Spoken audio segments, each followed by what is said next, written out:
Hardly seems 12 months ago that I was doing this and you were watching me here on this channel. But 12 months have elapsed.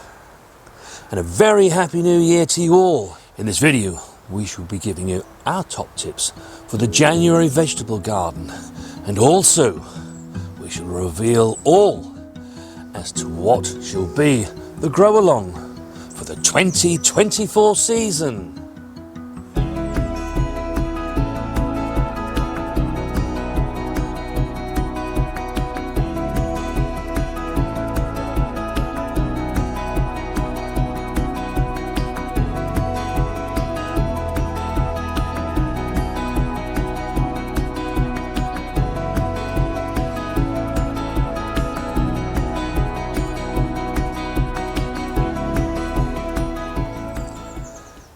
Hello and welcome back to the No Dig Norfolk Gardener channel.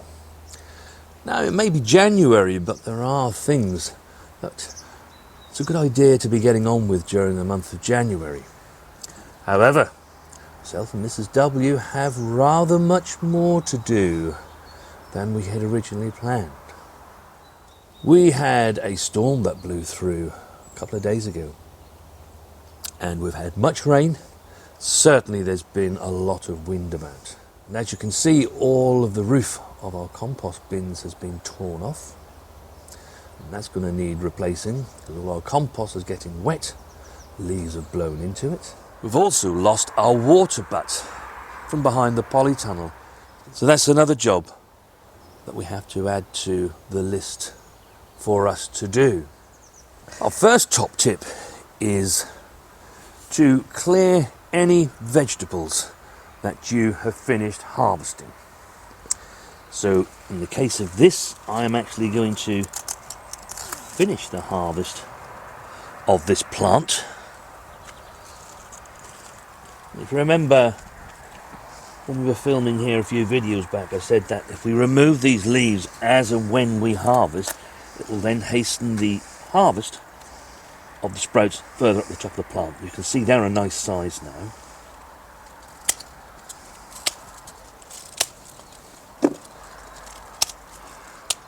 And then that's going to leave myself and Mrs. W a lovely harvest.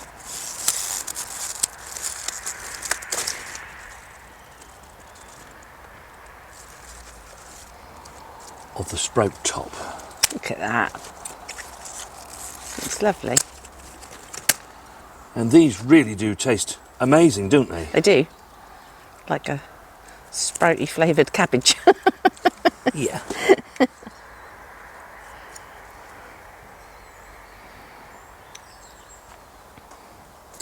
And the last thing you want is to have disease, mould, or anything else that these plants can spread. So we're just going to twist this to sprout out.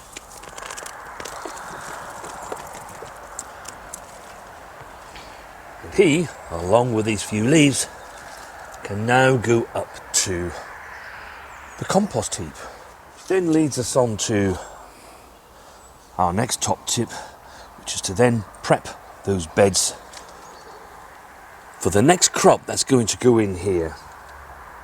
And we've already put some compost on here. One of the advantages of having tall plants like the sprouts is that you can get under here and spread your compost. So this has already had a layer of compost on. You can see it still looks quite nice on here. But if we hadn't have done that, I'd have bought a wheelbarrow full of compost down here and covered this bed. Myself and Mrs. W, we did enjoy some lovely Rudolph over the festive holidays. And I'm pretty sure the last time we were here, we'd harvested the central heads, hadn't we? Yes, yeah. But now you can see it's starting to send up its shoots. And if you look here, little buds are starting to rise. They haven't opened into flower yet, so they're okay. So that really does need harvesting.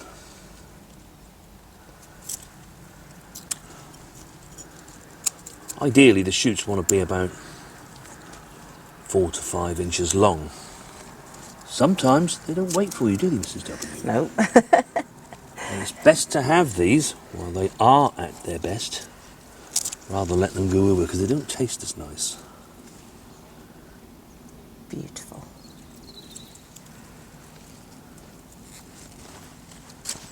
Of course, try to get into the habit that whenever you're in the garden, if you see some weeds, pull them. Which leads me on to our next top tip, which is this time of the year, don't use the hoe to clear your weeds. Try to hand weed them, use a trowel if you need to, if they've got quite deep roots, to get as much of the root out as you can, but don't use the hoe. Because what tends to happen is that they'll start to regrow again. It's still very wet, and especially here in the UK, it will remain damp and wet right the way through until we get to spring, when we will start to see those days when the soil does dry out. Because the idea of hoeing the weeds is that you hoe them when they're small, they fall off, they dry out and they die. They're not going to do it at this time of the year. Our next top tip is during January, if you haven't done so already, is to plan your garden, where your veg is going to go. If, like me, you carry around a little notebook in your back pocket all of the time, you'll have made notes over the year. You can refer back to those notes to help you plan your garden rotation. My next tip is to keep an eye on the weather forecast.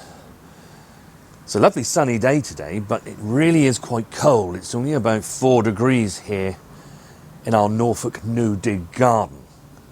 And I can see over the next week or so that we're forecast to get pretty close to freezing overnight. So around about 0, -1. And it pays you to keep an eye on the longer term weather forecast, because if you're going to get a period where it's going to be much more into the minuses, or of course if there's going to be snow, then it pays you to think ahead and think, okay, this is going to last 4 or 5 days. I need to be harvesting out of the ground whatever I can.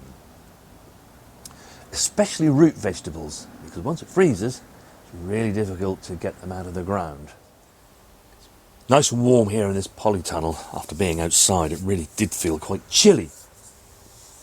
Which leads me on to my next tip. If you're growing undercover, on days like this, it does get quite warm. Don't forget to ventilate those spaces, because they don't have the advantage of the breeze blowing and keeping everything all quite nice. So yeah, on your polytunnels, keep your doors open. In our cases, we've got the rollers that we can roll up to let air in. And of course, with the greenhouse, we can open up the vents to ensure that this is well ventilated. But don't forget to close them up again at night. Lettuce are doing really quite well in here, Mrs. W. Yes, they're looking good, aren't they? These Arctic King look lovely. And the winter density also looking very good. Those that survived, we've got a couple of plants that didn't survive. They were munched well before we got to December, weren't they? They were. Shortly after we put them in, I think they were munched, those ones. Yeah.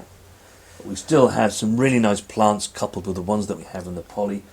And really, these are ready for us to pick soon. We should be able to have a nice few lettuce leaves with our meal this evening, Mrs. W. Very nice. My next top tip is regarding seed potatoes. If you haven't already ordered yours yet, then January is a good month to do so. And once you do get them, don't just leave them in their bags. Empty them, get them. Egg trays are actually really good for seed potatoes. You can pop them into the slots that the eggs would have normally have sat in, and you can begin that chitting process. They need to be in a light, cool, but frost-free place. If you just leave them lying around, they're going to get those horrible white spindly shoots, which is something that we don't want. The grow along. First and foremost, I'd like to thank you all for casting your votes, of which we had many.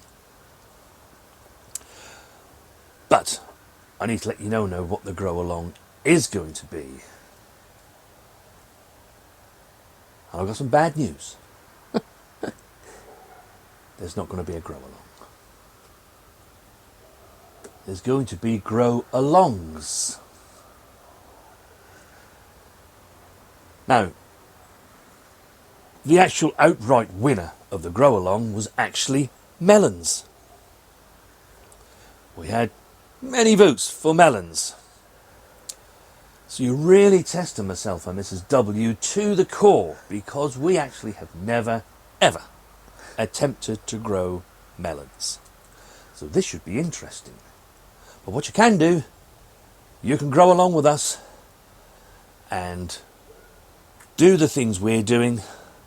I'll get you all to sign a disclaimer, so if it all goes wrong,